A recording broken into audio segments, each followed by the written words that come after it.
All right, we're back on. Okay.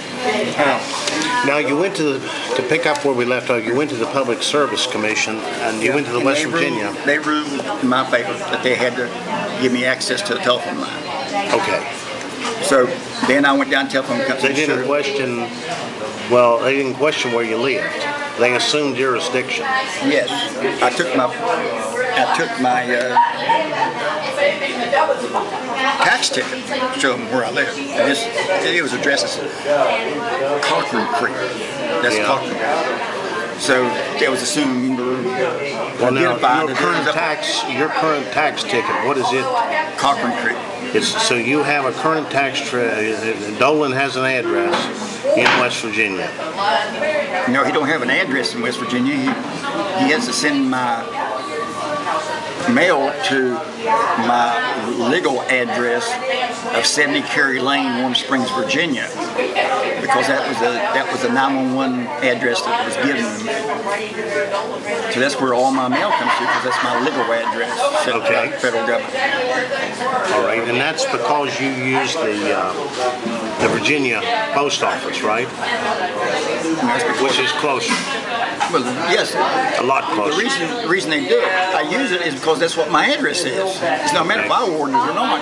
Okay. Cary Lane is a Virginia road. Well, it's a private road, but it's in Virginia. Okay. And they awarded the 911 number to me. It's been in Cary Lane in 911. So that's the physical address, and I got all that from the 911 people from Bath County saying that is my physical address. They don't say that's where my house is at. They say that's my physical address.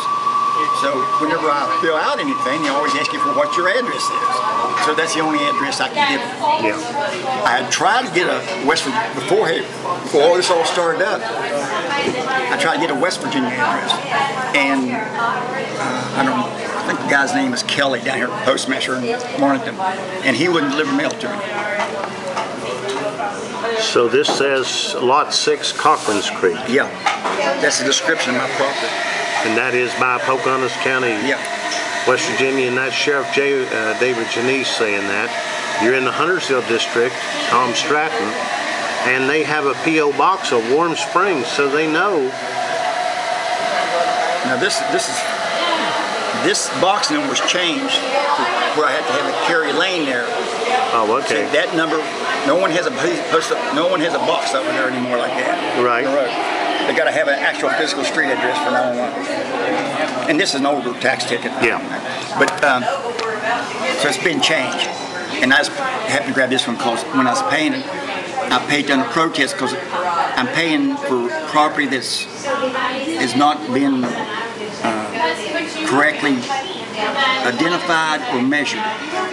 They're assessing me for something that part of Virginia that West Virginia has no control over. So let me get this just for redundancy, but they're charging. West Virginia is charging you for every square inch of your property. Yep.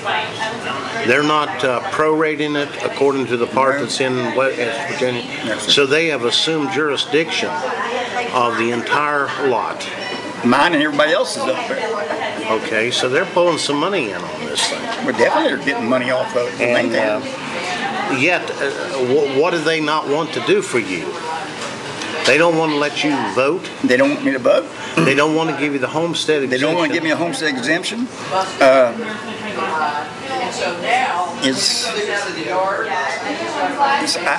I think it's this result that I've challenged them, trying to correct it. I'm not trying to harass them or anything. Well, it shows right here you paid it under protest, so they know. I'm protesting because it's not correct, and there's no, and they told me to in the past few years, they gave me a letter saying how to protest it.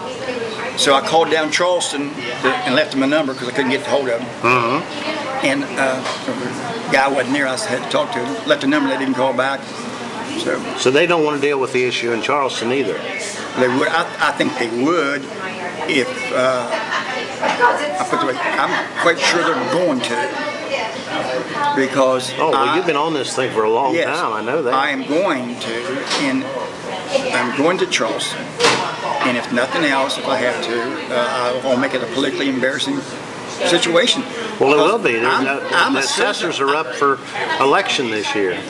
What I'm really upset about, I'm an American citizen. I have served my country honorably, and I would at least like to vote. Somewhere. I have no way to challenge anything in West Virginia, whatever they do to me, because I don't have a representative. I can't vote. I can't say, well, you're going to represent me, you know, or I won't vote for you next year if you don't do this or that, or what, do it right. They ward us off, forget about it. And then to come to garbage fee thing is ridiculous, and that's part of it too. Everybody up here gets charged a garbage fee, even though, I mean, everybody up there gets charged a garbage fee. And they're only up there on the weekend, at the most. When they do come in, not now that the gas is real high, very few people come up there. Well, you know, the state, West Virginia state law says that garbage fee is charged for the resident. Yeah. So if it's a resident, that means that the Pocahontas County recognizes you as a resident. Yeah. For the purposes of garbage. Of garbage only. But not for the purposes of voting. Yeah, but these people have to take their garbage back home. Yeah, well, there's a lot of people in this county that do that, and they still end up having to pay this. That's right. But some people are exempt from it based upon politics. Oh, really? Oh, yeah, and wealth. I'm not going to point him out because he's a great guy. He didn't do anything. He doesn't pay it. He's never paid it. His place is up there older than mine. He never pays it. The new place out there, they don't pay. That guy said, I've never heard of such a thing. No, the county's never contacted him about a garbage fee. So that indicates that there's people in this county that doesn't pay it because of political connections. Yeah. Or believe political connections sometimes. Because I know the person. Sometimes perceived. Yeah, perceived. I know the guy that's been exempt. He's a real nice guy, but. Well, you're a nice guy too. Well, I mean, he's a lot nicer than me. I'm a little bit on the. Oh, okay. You are a little bit. I will get up in your face and tell you, I stand up for myself. Right.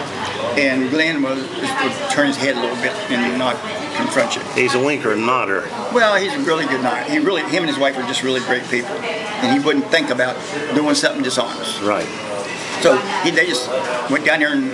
His wife told me, she said, well, we told him we take our garbage home, and that was the end of it. Never been assessed a garbage fee. That's amazing because there's a lot of people that when they hear this thing, they're going to say, how come we don't get to take our garbage? Yeah. There's about 2,500 places like this. We have been down to their hearings and asked them, you know, why don't you open up the green boxes so we can get to it?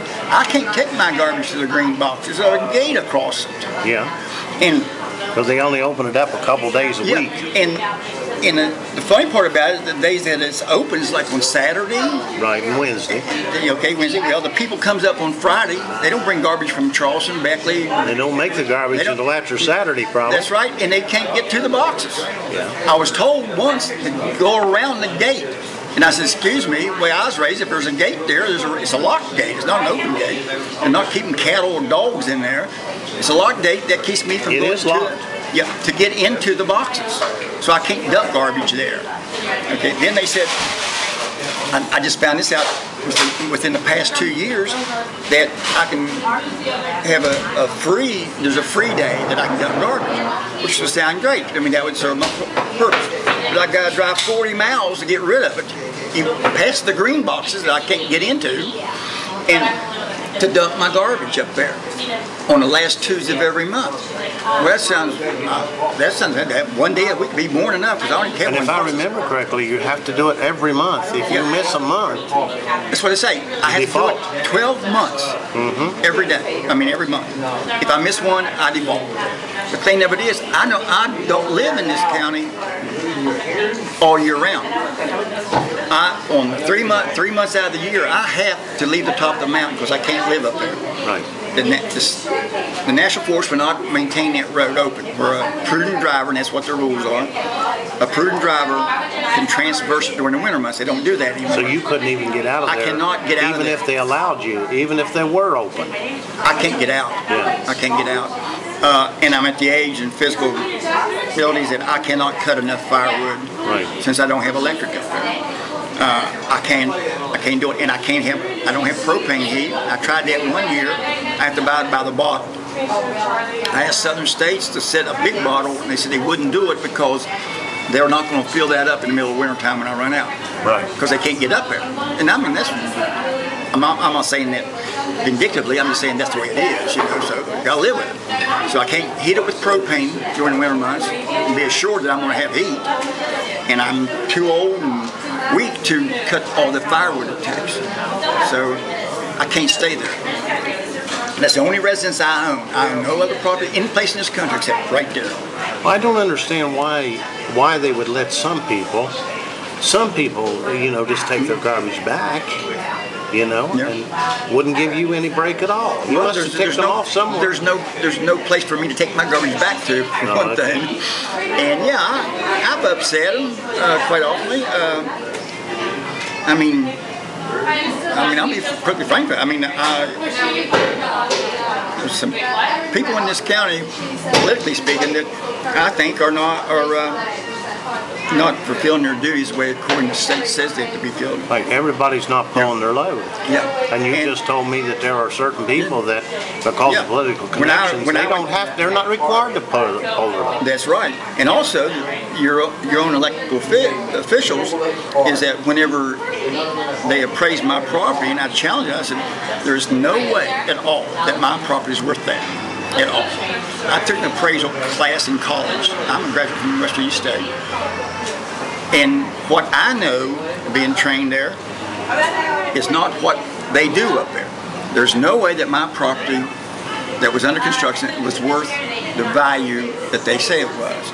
So I went and I started researching it while it was mine. And it's based upon the appraisals, all appraisals are supposed to be based upon a sold residence, or since we're talking about residence, a sold resident matched up with this. If my house was over there, what would have been more? But it's got to be in the same neighborhood. Right, and it's got to be in the same state. Yeah. And so they couldn't have arrived at ordinary comps. Yeah. So anyway, so I said, well, wait a minute. So I went and checked the assessor's tickets. And start going through there, and then I said, wait a minute now, I'm getting a tax increase every year. They come bump it up 3%, 4%, whatever it might be. I think I've read somewhere if it goes up above 9%, then the state has to do it, not the county. So then they increase the value of my home, which isn't there. That home will never ever be worth more than $15,000, even for Taj Mahal, because I can only get to it about on the big side 9 months out of the year. That's being. So the value would have had to been compared to similarly located places, and this you're saying basically this is not very similar. No, and so I went down to the courthouse and went through their records and compared my property to their property, the assessor's property. And in doing so, I found that they were not getting that yearly increase from the time he built it.